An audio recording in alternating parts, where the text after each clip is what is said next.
मैं हूं आपके साथ पल्लवी त्रिपाठी। बिहार की राजनीति में उठापटक चल रही है। लोक जनशक्ति पार्टी दो धड़ों में बंट गई है। चिराग पासवान का अलग गुट और उनके चाचा पशुपति पारस का अलग गुट। ऐसे में लोगों के मन में सवाल है कि लोजपा का राष्ट्रीय अध्यक्ष कौन होगा। इस मुद्दे पर चर्चा करने के लिए हमारे साथ हिंदी माइक के संपादक आशुतोष झा जी मौजूद हैं। आइए जानते हैं। तो आशुतोष जी, सबसे पहला सवाल, लोजपा का असली अध्यक्ष कौन है? देखिए पल्लवी, आपको ये समझने के लिए दो चीजें समझनी होगी। पहली बात कि जो पूरा प्रकरण हुआ है, इस पूरे प्रकरण में पशुपति पारस अपने साथ 4 सांसदों के साथ अलग हुए चिराग पासवान से। पार्टी का नेता यानी कि पार्टी का राष्ट्रीय अध्यक्ष होना और सदन का नेता होना दोनों अलग चीज है। पार्टी का राष्ट्रीय अध्यक्ष वही होगा जिसके अनुसार पार्टी का जो इंटरनल संविधान होगा, लोक जनशक्ति पार्टी का जो इंटरनल कॉन्स्टिट्यूशन है वो क्या कहता है, ये मैटर करता है। पशुपति पारस के साथ 4 सांसदों का समर्थन है, 5वें सांसद वो हैं। टोटल पार्टी में 6 सांसद हैं चिराग पासवान को मिला करके। तो चिराग को सबने अकेले कर दिया, तो बचे 5 सांसद। 4 सांसदों ने पशुपति पारस को अपना नेता चुना। तो पशुपति पारस नेता सदन तो बन गए लोजपा में, लेकिन चिराग पासवान को राष्ट्रीय अध्यक्ष पद से हटाया नहीं गया था। चिराग पासवान अभी भी राष्ट्रीय अध्यक्ष पद थे जब वो नेता सदन चुने गए लोजपा के लोकसभा में। तो चिराग पासवान के पास ये अधिकार था बतौर राष्ट्रीय अध्यक्ष कि वो 5 सांसद को निलंबन करें। इसमें लोक जनशक्ति पार्टी का जो संविधान है वो ये कहता है कि जितने भी प्रदेश अध्यक्ष हैं उसके 2/3 हिस्सा जो है, 2/3 मेजोरिटी, और सांसदों की 2/3 मेजोरिटी, विधायकों की 2/3 मेजोरिटी, 2/3 हिस्सा, इन सभी को मिला करके जो है वो अध्यक्ष चुना जाएगा या अध्यक्ष को ये सभी हटा सकते हैं। तो जाहिर सी बात है, विधायक तो है नहीं लोजपा के पास। एक विधायक थे, वो जेडीयू में चले गए। तो बचते हैं सांसदों की जो बहुमत है वो पशुपति पारस के साथ है। लेकिन जो एग्जीक्यूटिव काउंसिल है, नेशनल एग्जीक्यूटिव काउंसिल, उसके ज्यादातर लोग जो हैं वो फिलहाल चिराग पासवान के खेमे में नजर आ रहे हैं। और इन 5 सांसदों ये जो 5 सांसद है ये भी नेशनल एग्जीक्यूटिव काउंसिल जो लोक जनशक्ति पार्टी का है उसका हिस्सा है, यानी कि इनके 5 वोट गिने जाएंगे। बाकी के 25 या 30 या 50, कोई कह रहा है 50, अभी कंफर्म नहीं हो पाया है। और भी सदस्य हैं जो नेशनल एग्जीक्यूटिव काउंसिल के हैं जिन पे ये जिम्मेदारी बनती है राष्ट्रीय अध्यक्ष को चुनना। कल चिराग पासवान ने नेशनल एग्जीक्यूटिव काउंसिल की बैठक की और वीडियो कॉन्फ्रेंसिंग के माध्यम से, और उसमें उन्होंने ये प्रस्ताव पारित किया कि भाई हम इन 5 सांसदों को निलंबित करते हैं। तो अभी अगर लोजपा के संविधान के हिसाब से अगर बात करें तो चिराग पासवान ही राष्ट्रीय अध्यक्ष हैं, इसमें कोई दो मत नहीं है। पशुपति पारस को यह साबित करना होगा इलेक्शन कमीशन में या पार्टी के अंदर या कोर्ट में जाकर के कि जो पार्टी के लोग हैं नेशनल एग्जीक्यूटिव काउंसिल के, जैसे वो कह रहे थे अपने बयान में कि 99% लोग इनडायरेक्टली कह रहे थे कि चिराग पासवान के खिलाफ है, तो ये उनको प्रूफ करना होगा।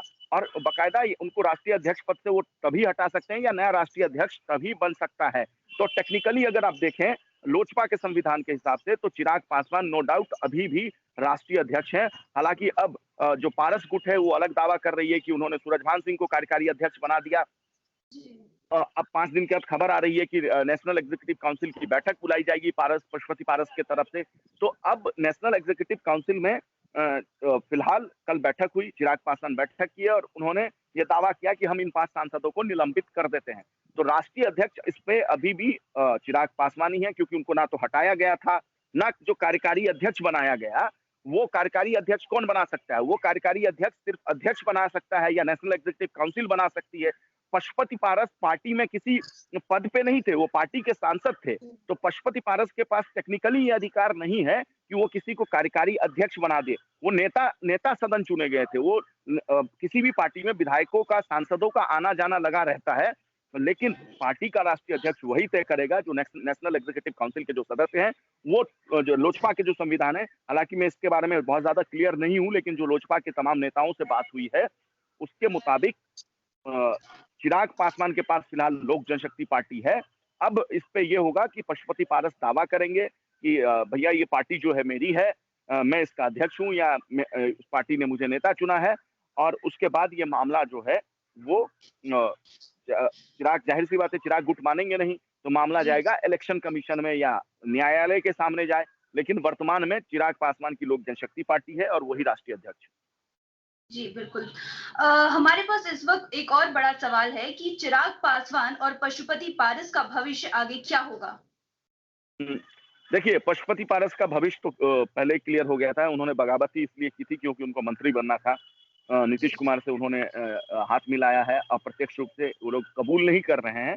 लेकिन इसमें लल्लन सिंह जो बहुत करीबी नेता माने जाते हैं बिहार के मुख्यमंत्री नीतीश कुमार के, महेश्वर हजारी वो भी नीतीश कुमार के करीबी माने जाते हैं। तो इन तमाम जो नेता हैं वो मिल करके लगभग चिराग पासवान को निपटाने की कोशिश की राजनीतिक तौर पे। लेकिन इसका अगर असर देखेंगे लोजपा कैडर में या राजनीतिक तौर पे, तो चिराग का क्या भविष्य होगा ये तो कुछ हद तक चिराग के अपने हाथों में है।